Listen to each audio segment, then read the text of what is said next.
Welcome into Saints Now by Chat Sports. I'm your host, Trace Girouard, and I want to talk about an interesting article that I saw surfing the web about the Steelers wide receiver Diontae Johnson possibly getting traded to the New Orleans Saints. So it's interesting, kind of weird, kind of like all over the place article. So I'm just going to share my thoughts and get into it. But if you want to stay informed, we're going to keep you covered. If the New Orleans Saints make a trade, if there's any sort of buzz around a trade like a Marshawn Lattimore, Alvin Kamara, or somebody that they could be trading for, we're going to get you covered. We're going to make a video. Doesn't matter the day, doesn't matter the time. We're your one-stop shop. So hit the noti bell, turn on or subscribe, and make sure you guys can be smarter Saints fans. So let's just dive straight into the report. Having a tough time talking this morning, but we're going to keep it moving. While the Saints have a proven playmaker in what will be third-year wide receiver Chris Olave, the cupboard is awfully bare behind him, with Michael Thomas's contract structured as though he is a free agent, leaving only A.T. Perry as their other wide receiver under contract for the upcoming season. This coming in from A to Z Sports. Again, I'm going to address some thoughts there in a second, but Johnson could replace Thomas as the route runner and underneath merchant of the wide receiver room, as Olave is used over the intermediate and deep parts of the field, with Perry as the ball winner over the top. So, in terms of the production, I guess, giggity, but it's not crazy. It's not bad when you consider who was throwing him the ball between Kenny Pickett, Mitch Trubisky, and Mason Rudolph. I guess it's pretty solid production, but I don't think that it necessarily would be a huge improvement. Also, did that article forget about Rashid Shaheed? Honest question. Did that article forget that Rashid Shaheed exists? Because they said he's not under contract. Well, that's true technically. He's an exclusive rights free agent. He's going to be back in New Orleans. So, I get it. Technically, he's not under contract, but Shaheed's going to be back. Come on. I don't necessarily understand the idea of there's only Chris Olave, there's only A.T. Perry, they're the only two guys who can catch the ball. Well, got Diontae Johnson, you got Taysom Hill, you got Alvin Kamara, there's a lot of offensive weapons. There's a lot of players that can catch the ball on the Saints. So, I don't think Diontae Johnson is a huge need in terms of bringing him into the New Orleans Saints. I wouldn't trade away any major assets, but shoot, man, if you want something late round pick, why not? But I'm curious, how interested are you in a Diontae Johnson trade? Scale it 1 to 10, 1 meaning nothing, not at all, hanging up the phone if Pittsburgh ever calls, or 10 meaning, damn, I'm really interested. I'd be willing to trade quite a bit away to get the wide receiver.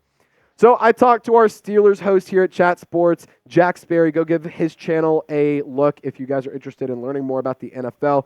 He's a really smart guy, and I absolutely love working with him. But I asked him what is the trade compensation that Pittsburgh would be asking for in Diontae Johnson, and he said it's a second-round pick.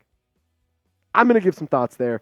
I'm not giving up a second-round pick, though, because that's just not what I want to offer for a veteran wide receiver who's been productive but not super productive. I don't want to say he's a bad player, but again, I'm trying to go win games, trying to make it back to the playoffs. I don't think Diontae Johnson is a player that's going to move the needle that much. But more thoughts coming here in a second. I wanted to just talk about this awesome deal at Fanatics. If you go to chatsports.com/Saints combo, you can get a hat and t-shirt combo. You get two things for the price of one. It's actually pretty sick. Not only do they have this, they have other combinations. They have other hats. They have other shirts. I love this thing because it's the gift that keeps on giving. I could buy this, get the shirt for myself.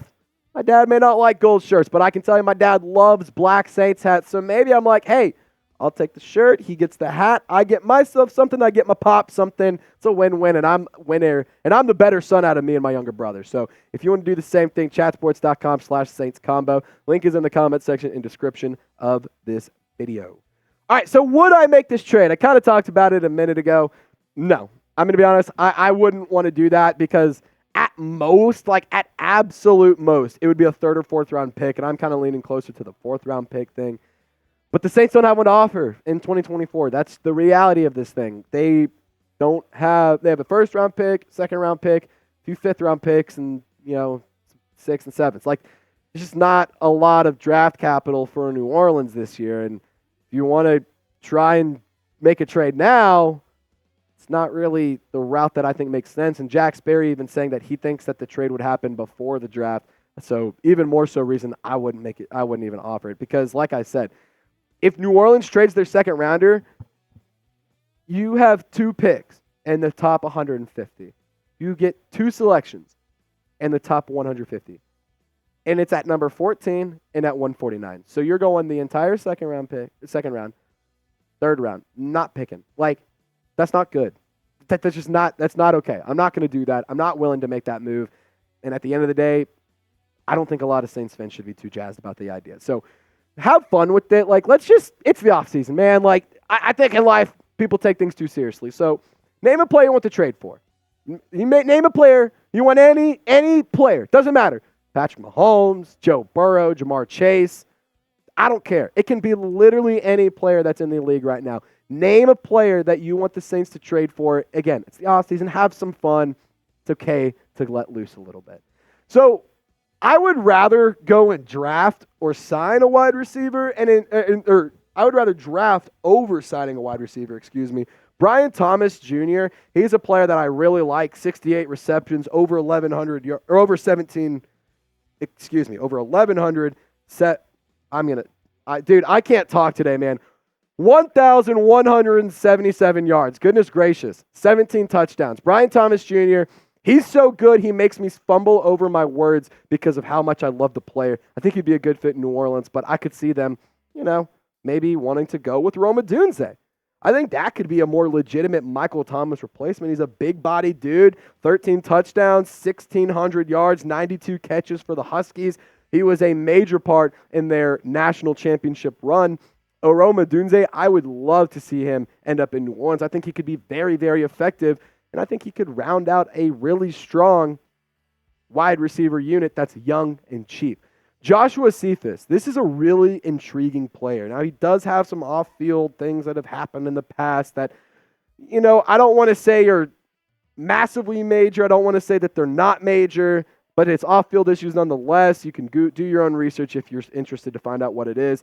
He is a talented player, though. 89 receptions for the Roadrunners at UTSA, 1,100 yards and 10 touchdowns. This guy was really, really good, and UTSA has been pretty hot in these past few years, and Cephus is a big reason for that.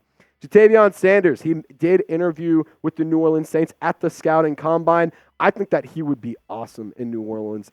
He has had multiple seasons with really good production. In 2023, 45 catches, 682 yards, 2 touchdowns for the Longhorns. I think that he would be a fun option alongside Juwan Johnson and Taysom Hill. Like, I think that he could be great. I think that he would be a fun, intriguing player. And like I said, the Saints met with him, so there could be some interest, especially as a second-round pick. I don't hate Ja'Tavion Sanders in the second round. I think that'd actually be kind of a good pick.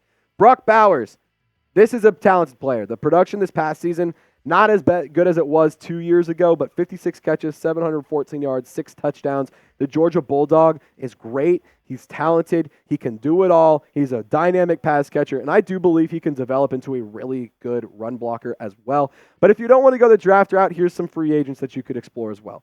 Calvin Ridley. Saints fans know him. You guys have seen him play against y'all a handful of times when he spent some time with the Atlanta Falcons. Marquise Brown, the speedster over in Arizona, could be really, really fun, actually, alongside Rashid Shaheed and Chris Olave. That would be such a fast wide receiver group. Gabe Davis with the Buffalo Bills, another option. Darnell Mooney, he could be an option for the New Orleans Saints that you could probably get at a pretty cheap contract, as well as Tyler Boyd. I don't think you have to break the bank to bring in a talented wide receiver. Low cost, low risk, high reward. I think it makes some sense to go explore, especially these two guys if you want to go get a cheap player in free agency. But be the GM for me. Would you rather add a pass catcher, whether it's tight end, wide receiver, whatever, in free agency or the draft? Just give me a FA for free agency. Give me a D for draft down below. Let me know in the comment section. And as always, Saints fans, y'all stay golden. We'll catch you next time.